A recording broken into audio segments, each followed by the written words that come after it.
Welcome everybody to another recording of Two Geeks and a Marketing Podcast. This is a very, very special recording because this is episode 100 of Two Geeks and a Marketing Podcast. As always, I'm Roger Edwards and he is Pascal Fintoni. Pascal, what do you think about the 100 episode milestone? Pretty incredible, and I'm feeling pretty chuffed. I know that one should not blow one's trumpet, but then if you don't, who will? Number 100, 3 years of productions, 3 years of engaging with our viewers and listeners. And as we did with number 50, we have a special guest. We have a special guest. Now, we don't normally do interviews on Two Geeks and the Marketing Podcast, but as Pascal said, for episode 50, we interviewed Mike Reeder, and that was really interesting. We thought we'd have another interview for episode 100. And I'm absolutely delighted that our guest on episode 100 of Two Geeks and the Marketing Podcast is my sister. Yes, my sister, Kate Edwards, who lives and works in Hollywood, right in the middle of one of the biggest film production empires on earth. And we just thought we will have a fabulous conversation with Kate. She's lived there for over 30 years. She's been involved in some very famous films. Pascal, you're excited about this, aren't you? Yeah, completely. So what we're going to be exploring is, of course, her work. You know, I find that always fascinating to understand how people got into the movie making industry and find a very specific discipline. In her case, she's the owner of a management company. And then, with you, I want to talk quickly about being on set, what it's like to find clients, to be amongst talented individuals, but also talking about, of course, film marketing. So we're really excited about this interview. So Pascal, I think, as always, we should fire up the flux capacitor, set the controls, and head on over to Los Angeles and Hollywood.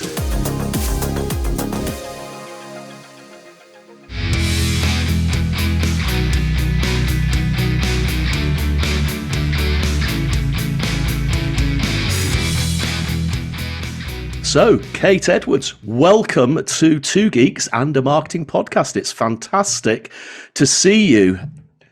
It's a pleasure to be here. Thank you for asking me. And of course, you are zooming in from way over the pond. Pascal is in France, of course. I'm in Edinburgh, as always. And you are in Los Angeles. Are you actually in your home in Venice, or are you in the office? Yeah, this is my home office in Venice. Fantastic. Through the backyard. So, Kate, we would love to talk to you today about all things films. We'd love to talk to you today about your life and your experiences in Hollywood. And we thought a really good way to start would be to just tell us a little bit about Grandview Management and what you do and what a week in the life of Kate Edwards looks like. You know, a week in the life varies. It just depends what's called for. For example, now we're in the middle of a strike, so things are calmed down. There's a big writer's strike. And the director's contract is up June 30th, as are the actors. So this is sort of one of those seminal moments where the strike is really about the future, about AI, and how that impacts all of the different disciplines. So this week has been, or the last 2 weeks have been sort of different than a normal week. But a normal week consists of any business that I have in New York. I do early in the morning because of the time change. Most of my clients live here. I only have 6 clients at the moment, which I like because as a manager, different from an agent, you can focus and really try as much as possible to support and plot and orchestrate a career. It's harder to do than it used to be because now you've got the impact of influencers, TikTok stars, that are getting cast in things. And so the real craft of acting has kind of been diluted because it's, as we know, a lot of it's all about money. And so they'll put people in roles that have millions of followers as opposed to who necessarily is best for the role. So my job on a daily basis is reading scripts, looking for the right match of actor to role. And how I do that is when I read a script, if I can hear my client's voice in that character, I know that that's something to really fight for. It's a gut feeling too, but mostly it's about hearing. It has to be a good story too, and a good script and a good character, but you can hear that voice. Those are the things to fight for, as opposed to the things that, yes, he could do or she could do, but so could a lot of other people. So other parts of my job consist of being a cheerleader, being a fireman, those fires, putting out the drama, and just being there to listen and give advice. And sometimes, it's a bit of a therapist. No, it's a lot of a therapist kind of stuff as well. So a day is never the same. What would you say was the difference between an agent and a manager then? I guess I've never really, until this moment, thought there was, I just assumed an agent and a manager was the same thing. And obviously that's not right. No, agents today have hundreds of clients. And so their job is mostly sales. It's, find a role, get an audition, let the actor go in and do their thing. My job is everything. It's that, but it's everything after that as well. It's once an agent and a lawyer do their thing, the lawyers often negotiate contracts. I oversee everything, but then I'm holding hands with that actor throughout the whole shoot, throughout post-production, throughout the movie being released. And the agent is then looking for the next job. And I have my eye on that as well. But their job is kind of complete once an actor is actually on set doing their thing. If there's a huge problem, then I get the call, but then they come in and help with that. But that's rare. That doesn't usually happen. But theirs is mostly sales, and mine is mostly support and marketing and focus on that client and the needs of that client. Agents have way too many clients to be able to really do that. So that's the basic difference. We'll come back very soon to the marketing element. You use a magic word for a podcast entitled Two Geeks and Marketing Podcast. But I wanted to go back to script reading, and I suppose ask you, after all those years of reading scripts and matching it to the right voice and obviously talent, have you come up with a little kind of formula when the script within the first 5-10 pages, whether or not is going to work from the structure and storytelling point of view? Yes, but I also, and I know this is weird, but I feel often a responsibility to finish a script, to really read the whole thing, which is time consuming. But I feel like if there's a seed of something, then I owe it to that writer who's probably spent months and months and months or years writing that to actually really consider it. Occasionally something is so bad that you go, there's no way, and then I'll thumb through. But mostly I read everything all the way through. And that's one of the things that my clients like, and why I have so few clients, because I couldn't do that for loads and loads of people. But the actors that I have are really trained actors, and they love to be able to discuss details of a character and script. And they can't do that with their agents, so they do that with me. And sometimes I'll see something in a character that they don't. And there's been occasions where I've seen something and said something that's triggered them to go, oh, I see how I could do that. Yeah, I see how I can tackle that role in sort of a different way. So it's a synergistic thing, and it lets me be creative as well, which I like. And forgive me, do you receive the scripts directly from the script writers, or is it via agencies or commissioners? It's usually via agents or lawyers. It's a difficult thing to take on unsolicited scripts, because people have been sued. You read something 10 years down the road, a client does something with a similar theme, and they come back at you to say, oh, that was my script. And it wasn't. So there's a certain level of protection if it comes from an agent. And oftentimes, not only does it come from agents, but it comes from producers as well. If you have clients that are at a certain level, then they'll send things directly for that particular client. That's usually how it goes. I love that image that I have in my head now of you sat there reading a script for one of your clients and actually being able to hear he or she in that role. I mean, that obviously that comes from years and years of experience, which you have, but it also requires an absolute or deep knowledge and connection with that client of yours in order to be able to be in that position of just being able to close your eyes and see them acting. And I think that's probably what does set you apart from the agents who just do things very quickly, is that deep relationship that you have with the actors that you work with.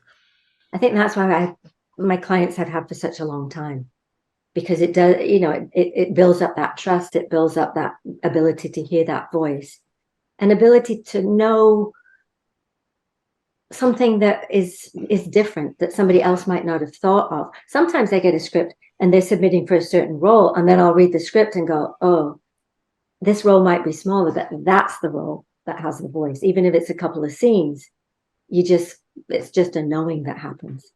And it happens quickly now. It happens quickly.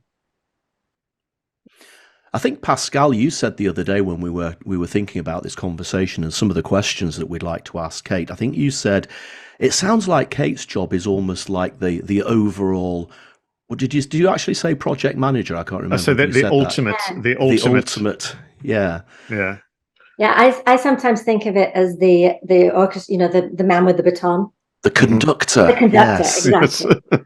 Just Americans would say it's the quarterback of the team, but I think it's the conductor, because there's a bit more finesse that goes into that. But that's true, and that stems from when you're managing the career of someone who's just beginning, as opposed to somebody who's really established. That's a whole different skill set too. And again, it's really hard for people starting out. I represent a beautiful, wonderful young girl. She's 21, and she's so good. But now, that we've gone through COVID, all the auditions are via Zoom. Nobody's seen anybody in person. And so there is an impersonal factor that's come into this that wasn't there before. Things happen when an actor goes in the room. When they walk in the door, you kind of know if that person is the person, and then you hope that they can act. Now, everything is that step removed, and it makes it much harder to get feedback, because the casting director isn't looking into the actor's eyes. They are, but they're not, if you know what I mean. And so it's very different. And for somebody starting out, and for somebody who's been doing this for a long time, that has a career and has a resume and has a reel, and they still want you to put yourself on tape, it's really hard. And a lot of stuff has been now lumped onto the actor that wasn't before. An actor now has to have lighting and the ability to edit and the ability to upload and do all of that stuff that they never had to do before. And so I find that a little unfair, but it's not going to go back. So you have to create and move with the times. But I think that's sort of a detriment to the process. Oh, that is such a shame, and I think that obviously things like Zoom and Teams as well. Yes, during the pandemic, it really helped us all, didn't it? It kept us moving, it kept us in jobs and everything.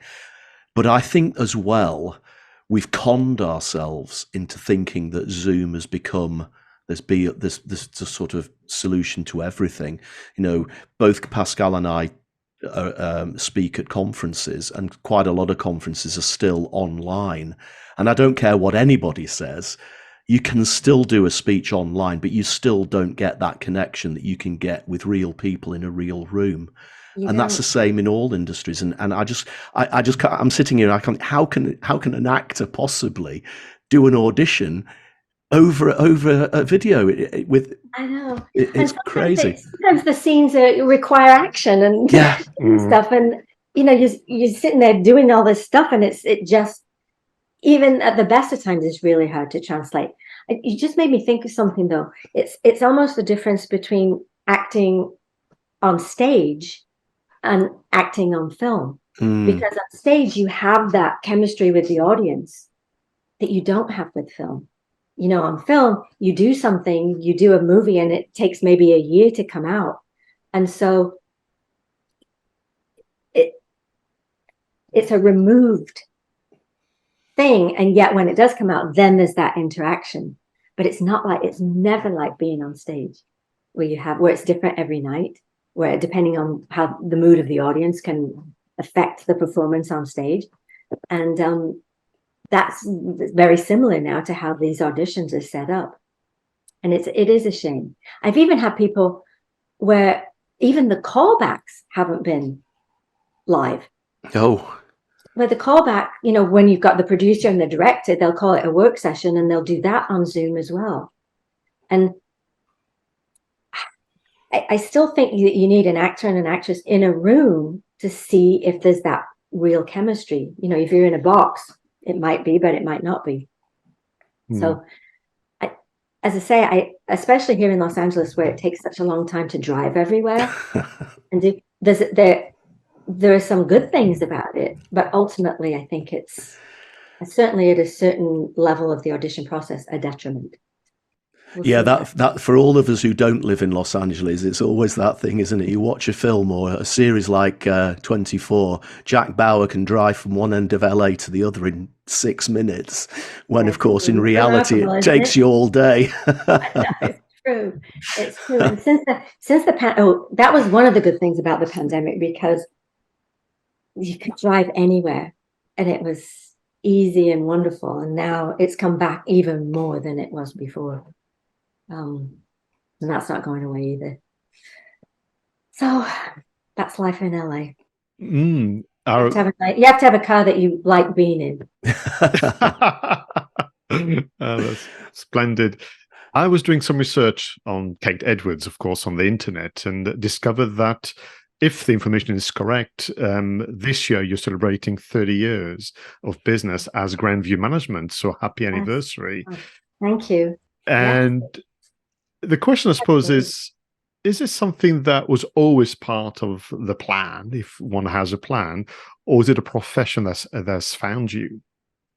It was never part of the plan. I mean, my background, my dad's a doctor. My mum was an actress. So when I was at school in St. Anne's at St. Gabriel's, and they asked me what I wanted to do when I grew up, I was 4 or 5. I said that I wanted to be a doctor by day and an actress by night. And weirdly, I kind of tried to make that happen. And I was a pre-med student. And then I had a scholarship, but it was taken away because I wasn't an American citizen at the time. And so I had to make money in order to be able to go to school. And so I started doing plays. And I much more enjoy doing plays than being in pre-med, even though that's still a hobby and an interest. And so anyway, I took that route as an actress, lived in Chicago, moved to LA, fell into the behind the scenes part of the business.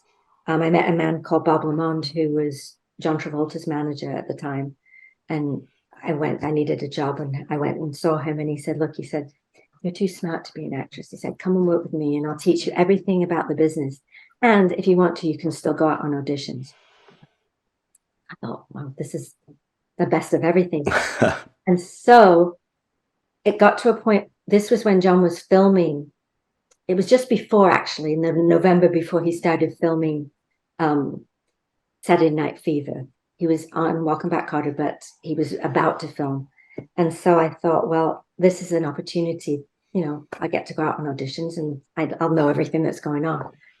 Very quickly, John's career took off. And I was in a position where I was giving clients the information about an audition that I had an audition for. And so I got to the point where I couldn't say, I'll see you there kind of thing. So I made a choice and decided to explore that area, and that I could always go back to acting. And then Saturday Night Fever came out, and John's career took off. He asked me to run his production company. I was 19. I had no clue what I was doing. He had no clue what he was doing. And we were mentored by a company called Orion Pictures and a man called Mike Medavoy. And my first day of work there, he handed me the galleys to a book called Prince of the City that they had optioned. And it was like, it was this thick. And he handed it to me and he said, would you read this over the weekend and tell me on Monday what you think? So it was sort of trial by fire. And I literally slept maybe 4 hours and read through this whole thing. Ultimately, John didn't do that film. An actor called Treat Williams did. But that was the beginning of that development. John Travolta Productions, it was called. And so I did that for a couple of years. It was great for me because I was able to screen movies, and it was almost like a master's class in film. But John wasn't much of a reader. And so the scripts would pile up, and we tried everything. Jerry Worms and I ran this company, and we would read the scripts to him. We put them on tape. We do all sorts of things. And I think we were all so young, and so much stuff was just coming at John that there wasn't even the bandwidth, let's call it now, for him to wrap his head around really developing projects. And so many projects came through our company, but it was frustrating because he owed a picture to Paramount before he was able to do one for Orion, and it got very convoluted. But for me, it was great meeting with writers. People would come in to pitch projects, and they would literally be on the other side of the desk shaking. And I was on my side of the desk shaking because I didn't. And I would say to them, look, just tell me the story. Just tell me. And just cut the nerves that way, because I was probably more nervous than they were. I don't know if I was shaking. I was shaking on the inside, maybe not, but not on the outside. But I guess it was just the setup of somebody coming in and actually having a meeting with somebody that could get that to John Travolta. So it was a great experience for me. And then after that, the company closed, and that's when I decided I was going to go back to acting. And then I got a call from John's managers, who I'd worked for previously, and they said, somebody's left, will you come back and help us out for pilot season, which was 2 or 3 months? And I said yes. And then I was there for 10 years. Wow, this brings back so many memories. And of course, sure. John Travolta obviously went on to Grease, which is the big one that everybody ever remembers. And of course, growing up in Lytham St Anne's and Blackpool, I remember you sending us a promotional copy of the single of "You're the One That I Want," well in advance of the film being released in the UK. And rather embarrassingly, the first time we actually played the single, we couldn't actually tell the difference as to who was singing, whether it was John Travolta or whether it was Olivia Newton-John. John's voice is really high in that. Because it is very, very, very high pitched. And just as a completely and utterly random aside, just over the last few nights, Trisha and I have watched this new TV series that's on in the UK at the moment. It's called Maryland. And it actually has Stockard Channing in it. And she must be 80. But she still looks pretty much like she did in Greece. But I just wondered whether somebody did that read through for her, that you would do read through for your clients, because quite honestly, this is one of the worst TV series I've seen on British television for a long time. And I'm thinking, why did you get involved in this? But that's a complete aside. So if you see Maryland come over from the UK, give it a watch and see what you think. I mean, she does a good job. But honestly, the script is utterly dreadful. But that's an aside. So Pascal, there are many different reasons that actors choose to do something. Sometimes it's about a location. Mm-hmm. Oh, this is filming in Shanghai. I want to go there. Yeah. Sometimes it's because they need the money. Sometimes it's because of the people involved. Sometimes it's because a story speaks to them, even if the script isn't very good. So it's a balance between all of those things to say yes or no. And it's sometimes a lot easier to say yes than it is to say no. Yeah.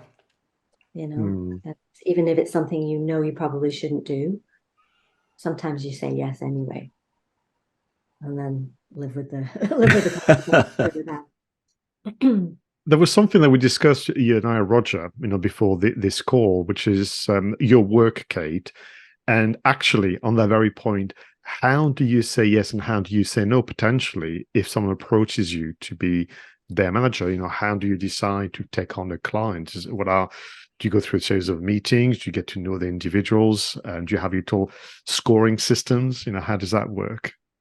At this point, it's a gut feeling. I've been doing this so long that I just know if I know what to do, that's what I have to do. Even if I really like somebody, but I don't know what to do to get them to where they want to be.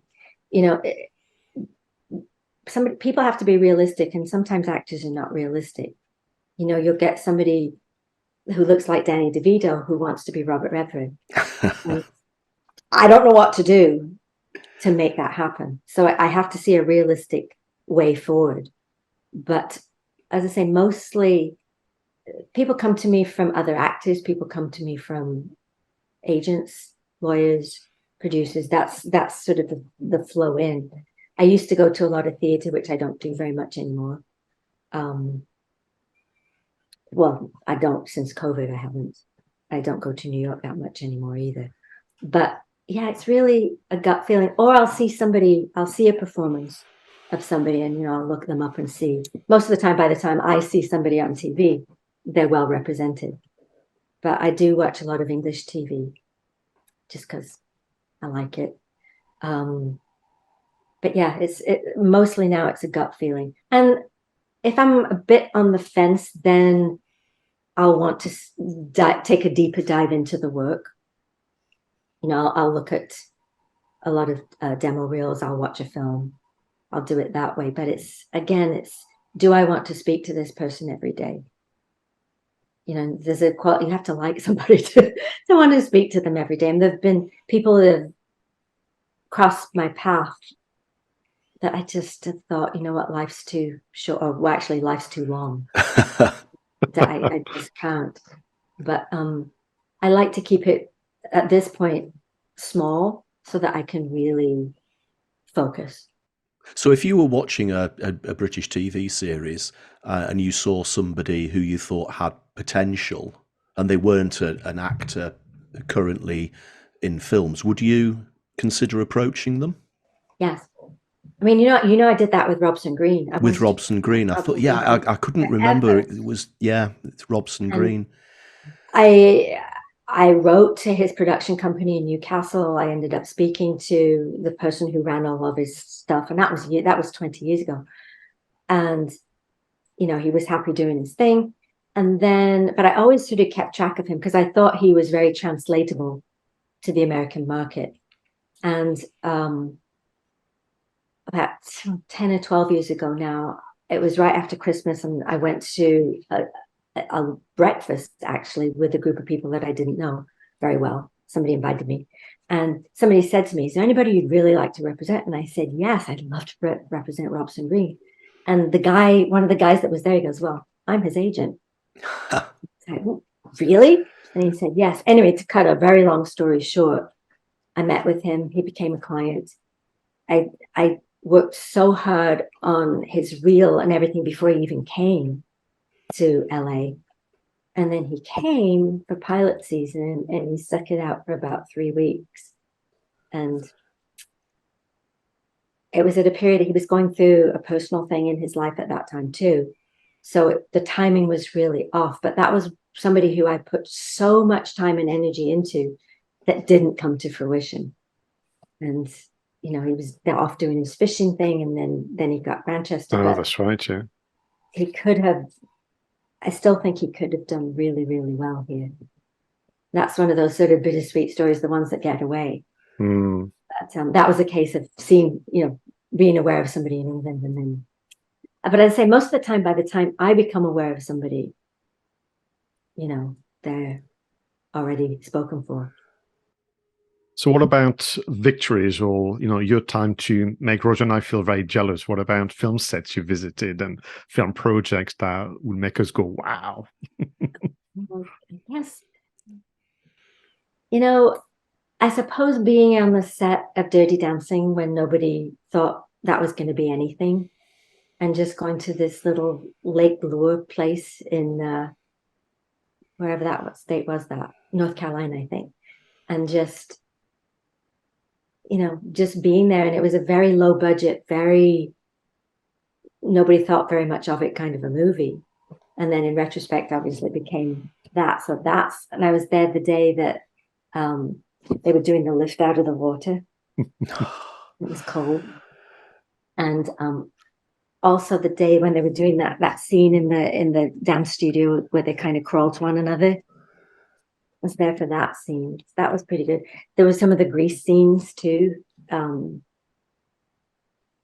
big carnival at the end was there that day. They actually shot the interior of the dance-a-thon thing, dance competition. That was at Venice High School. I don't know, but that was done at Venice High School. I always think of that, you know, when I drive by now. Other sets. I guess the biggest thing with the traveling with John, because he was such a superstar at that time, and we just went all over the world to Cannes, to, you know, all of the film festivals. That was pretty much a highlight. I don't go on sets so much anymore. If there's a problem, I'll be there. But as I say, most of my clients now I've had for such a long time, you just don't go so much. Just don't go that much. And of course, talking about Dirty Dancing leads us to Patrick Swayze, obviously. And we watched the documentary that is probably about a year ago, maybe even 2 years ago now. The pandemic has really messed with my timelines. But I think there was 2 documentaries that you took part in. One was the 3, yeah. So John Travolta and Patrick and somebody else. And I guess one of the questions that we wanted to ask you was, how did you get involved in the documentary? Obviously, you were delighted to do it, especially the one about Patrick, because I know that you and he had a very close relationship over many, many years, and some of his films are just stellar, aren't they? And I'd love to talk a little bit about Ghost before we hang up the call as well. But how did you get involved in those documentaries? And I'm sure it brought back a lot of memories. They approached me, actually. Mm-hmm. On those, and I was reluctant to do a second and particularly a third, just because I didn't think that I would have anything fresh to say. But fortunately, I did. But what it required was I had to go back in that memory bank a lot, just because, you know, as life moves on, you sort of, and it's painful too, so you have to, you know, you leave that where it is. So in order to keep it fresh, and in order to do those 3 documentaries over a period of, I think it was probably 4 years, did 3 in 4 years. And just to keep it fresh and to, you know, not to embarrass myself, I went back and did a lot of research. It's funny, my mom kept a diary from the time she was 16 until almost the time that she died. And so I was able to go back in her diaries to get very specific timelines of things that happened. And one of the things that I talked about in one of the documentaries was that when Patrick first moved to LA, he and his wife needed a job, and they would come and do carpentry work. And in one of my mom's entries, she said, Patrick was here today. He was replacing the screens on the screens. Wow, I think he's going to go far. So I was able to get to the exact date that he was there, and her saying that. And so I used those diaries both for the John documentary and some for Patrick too. But then I also went back. I still have all of Patrick's files, so I was able to go back to those files. And I don't have John's files, but I have a lot of stuff filed up there. And I hadn't spoken of him before, and so there was a lot. I didn't have to. That was reliant more on my memory and not worried about what I'd said before, because I hadn't said anything before. So, but it was nice to be able to do those. The one that you guys, I don't think would have seen, it was a Patrick one that was done last February for ABC here. I don't think that's aired there or anywhere else except here. No, I think it was the John Travolta one and the Patrick one from 18 months or so ago. Yes. Obviously, Dirty Dancing is Patrick's big movie that everybody watches at least once a year. It's also one of those movies that when you're flicking through the channels, it'll be on somewhere, and it doesn't matter where you end up coming in on that scene where he's holding her up, or you come in on a scene with they're actually dancing, and you end up watching it from where you start. It's quite bizarre, isn't it? It's funny how there are films that do that. I guess Ghost, though, for me, and from Pascal's point of view as well, each week on the show, we always showcase a specific film. I find Ghost is one of those films which, to me, is almost perfect. It's a great script. The special effects were fabulous. Okay. Of course, there was that chemistry and the combination of comedy between Whoopi and Patrick, and the drama. The drama was good, and I still can't watch Ghost without crying at the end. There's not many films that I cannot cry at the end. One that always gets me is Officer and a Gentleman, with the scene where Richard Gere walks in with his white costume on and picks Deborah Winger up and carries her out. That makes me cry. And the end of Ghost, when he appears again just before he goes up into heaven, and that bit always gets me blubbing. But what are your memories of the time around the filming of Ghost and everything that was happening there? Honestly, I wasn't around for Ghost because Patrick left the management company right before Ghost. We had read it and suggested that he'd do it, but we were not involved in that, so I wasn't on the set of Ghost. That was a particularly weird period of time because Bob Lamont had passed away, and Lois Zeder, who ran the company, became chief manager, and Patrick and Lois didn't always see eye to eye. So Patrick actually wanted me to go off and run a production company for him, but I chose at that moment not to do that because I was pretty much running the whole management company at that time.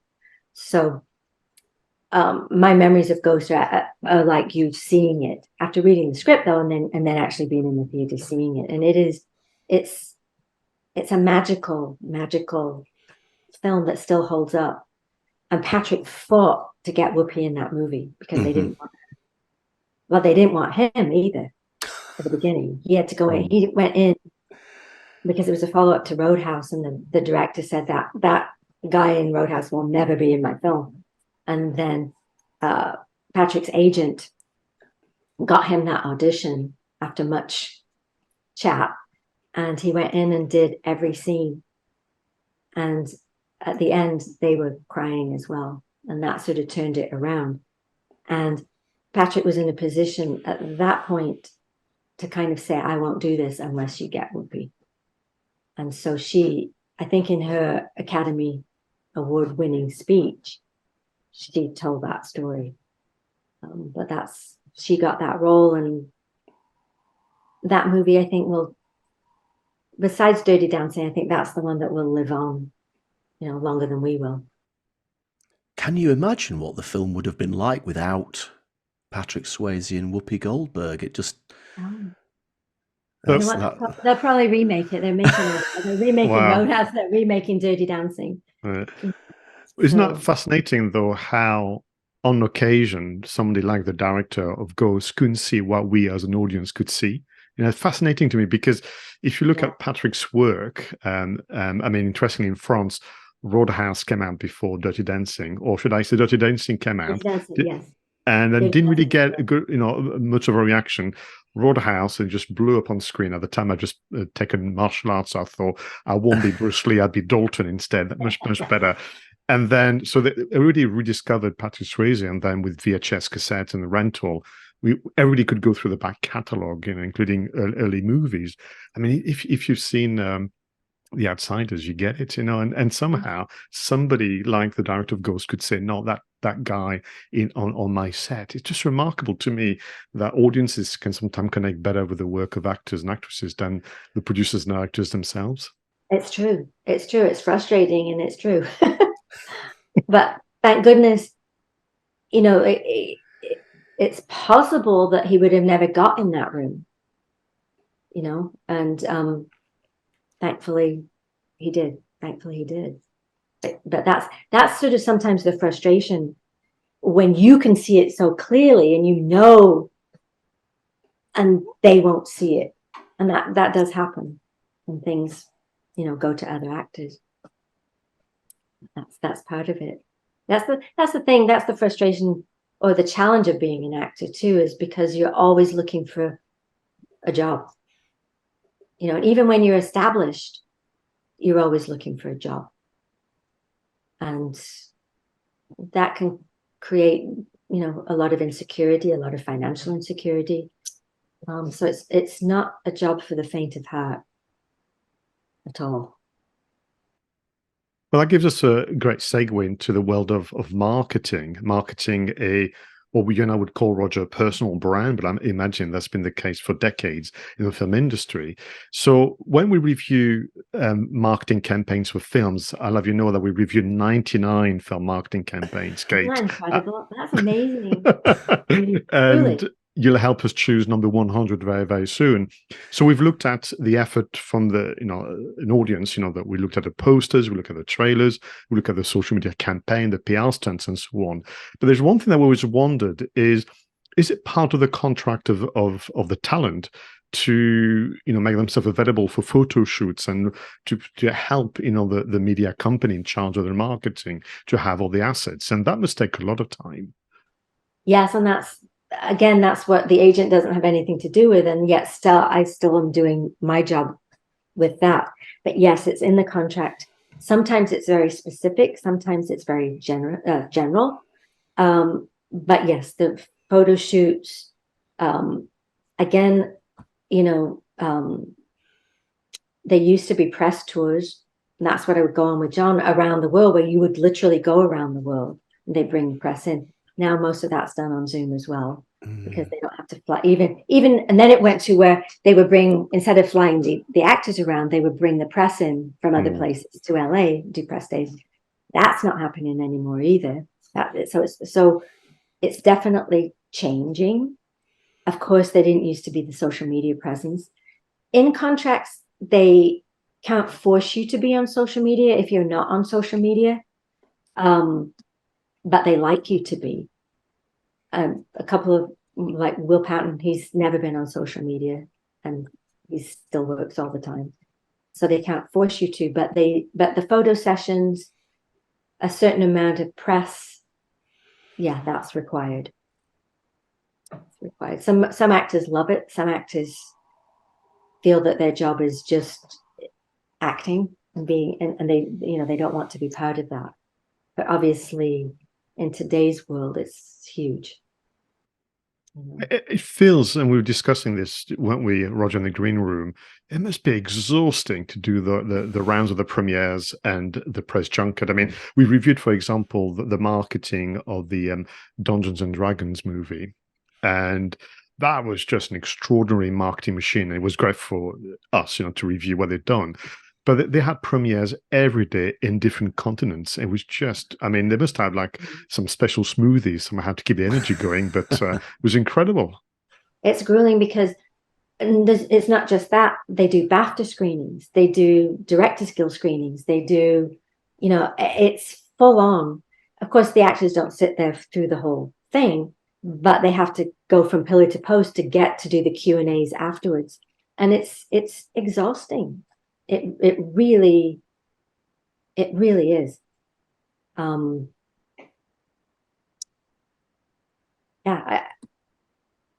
Having been part of some of those, then as I say, it was different.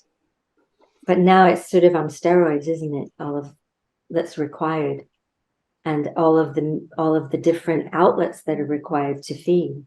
Basically, it's daunting. It's daunting. Because you mentioned some people aren't either. Yeah. Because you mentioned his name, Kate, we have to talk about Will Patton. I mean, I just absolutely adore his work. Again, like everybody else, I guess I discovered him in No Way Out. Yes. Because without him, I mean, all the others are fine, of course they are, but without him and his character and the way he did it, it would be a very, very different movie. And then ever since I've been tracking his progress like Roger has, it's just wonderful to have someone like him in the industry, isn't it? Yeah, and he's such a gentle soul. He's been my client now for 30 years. I know, isn't that? It staggers me to even say that, but he has, and he's kept working all this time. It's sustaining a career is often harder than starting somebody off. It's sustaining a career over time that's a challenge. As taste changes, popularity of certain genres change. And as you age, it's hard to keep it all going. But he has a series. I don't know if you guys have seen it yet, but he has a series that he shot in England that's now on Apple Plus TV called Silo with Rebecca Ferguson. It's in the trailer, but not here yet. Yeah, it's actually really good. So he shot that in England in very, very difficult circumstances during the pandemic in an old refrigerator factory. It all takes place inside this silo. And so they built this set inside this old refrigerated factory. It was freezing cold, and, they had to pump in smoke to give that atmospheric look. And it was very, very difficult circumstances, but it's turned out very well. But he's doing a film now, a trilogy of films with Kevin Costner, because he's been friends with Kevin since No Way Out. Since No Way Out, my goodness. Yeah. There's another series called Outer Range that he was in as well. He's just finishing on Friday is his last day of the second season of that. So hopefully they won't get shut down because of the strike before he's finished. But Pascal, we are going to have to go back and do No Way Out. That is a film I've not seen for a long time. But there you go. That could be the 100th film. Number 100, thanks to Kate Edwards, No Way Out. Perfect. Well, Kate, as we sort of draw our conversation to a close here, is there anything really exciting coming up on the horizon that A, you're allowed to talk about, and B, without giving too many spoilers away, and B, that you want to talk about that's coming up in film or TV land that we should look out for? Well, this is something that is exciting for me. I have a client called Lisa Guerrero, who is the chief investigative reporter on a show here called Inside Edition. And she reports on scams and murders and unsolved crimes. Anyway, she has written a book, and it's called Warrior. And, we've been working together on that, and that came out. And there's now a lot of interest from a variety of outlets here to make that into a television series. So I'll let you know further about that. But to take her own personal story into a book to then translate that on screen is pretty exciting, because you don't get to do that very often, to create from the very beginning. And she's a wonderful person, and, has had an incredibly interesting life. And so I would hope by this time next year we'll be in production. Wow. Yeah. Well, definitely going to keep an eye out for that. That sounds really interesting. Mm. Yeah. Yes. Roger, as you were hinting at, sadly, our time together is coming to an end. I mean, we could talk to you for much longer, Kate, because we've decided Maybe we'll that make it a year. We could do it once a year and see what happens. well, Why not? Why not? In your business, a verbal agreement is Yes, I will do that. It'll be interesting to see actually what happens with the writer's strike. If things go back to being in person, the further away from COVID that we get, we'll see. But yeah, I'd be happy to do that. So what we thought we would do to kind of wrap this up with a bit of fun, we're going to ask you to take part in the film marketing fun quiz. And I'm going to invite Roger to ask you the first fun question. So these are really quick fire questions. So just the first thing that comes to your mind. So if you could have a Zoom call with a famous film director, past or present, who would it be?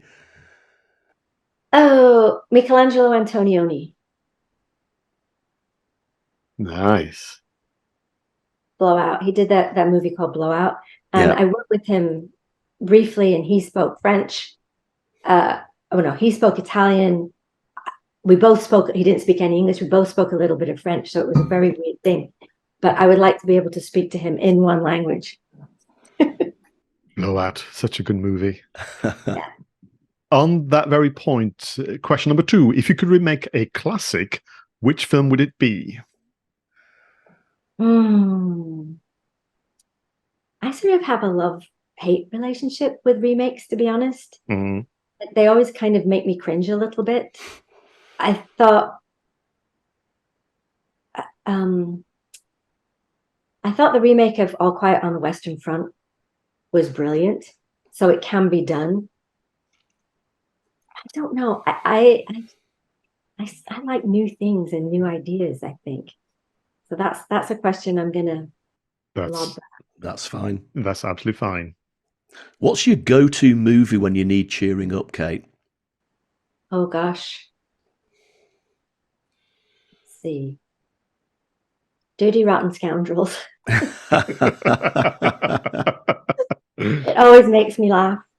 Always, always. Oh, actually, so on that very subject, the very first movie you saw on the big screen? Bambi. Wow. And I had to be taken out because I got so upset. I got so upset I had to leave, but that was the first film. But on a brighter note, the films that I became obsessed with a film with Kirk Douglas called Ulysses. It was either Ulysses or Odysseus. I can't remember, but I would dress my dolls in that Greek. I saw that when I lived in Lowestoft, and I had the babysitter take me numerous times because I just became obsessed with that film. So that was the first movie you saw on the big screen. Which was the last one you saw on the big screen? Oh my goodness. I'm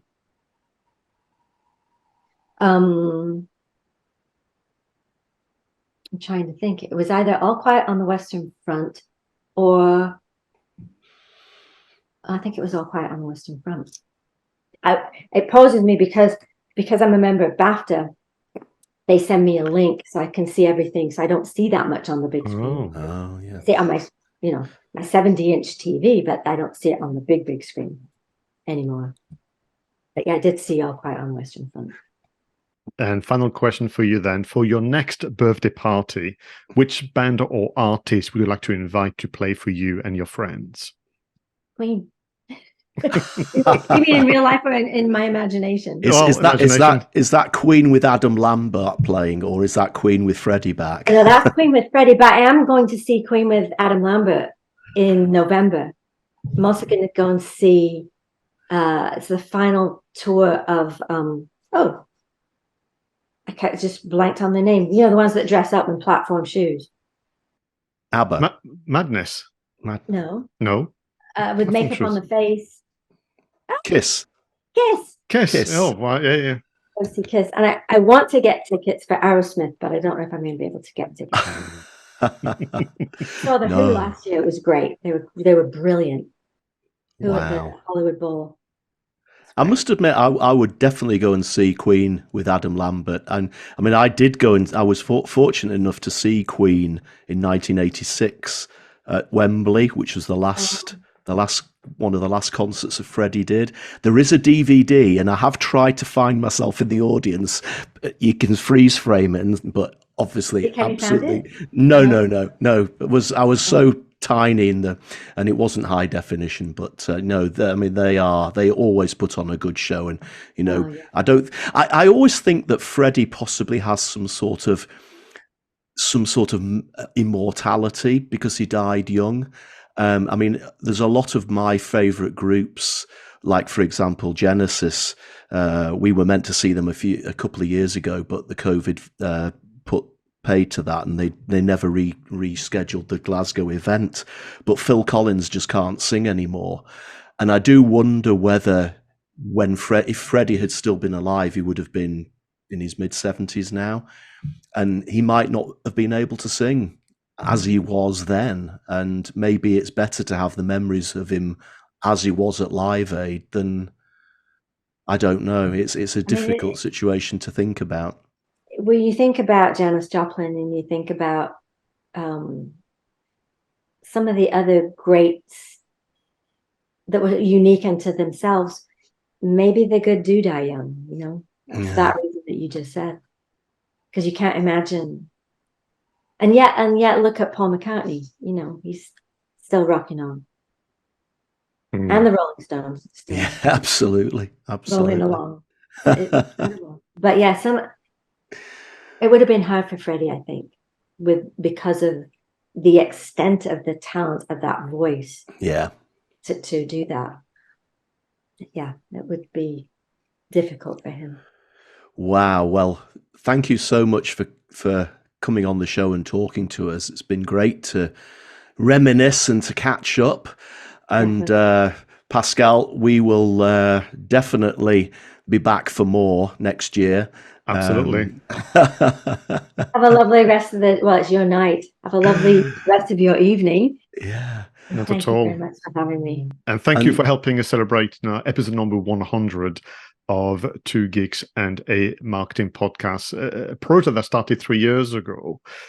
We keep reminding ourselves during COVID because to keep at bay boredom and insanity, and it's just been delightful. And thank you for allowing us to discover a bit more what happens, before and during the film production. So thank you everybody for watching or listening to Two Geeks and a Marketing Podcast episode 100. We've been absolutely delighted to have this conversation with Kate Edwards today. Until the next episode, remember to go out there and make sure that your marketing is done right. I was Roger Edwards and he was Pascal Fintoni.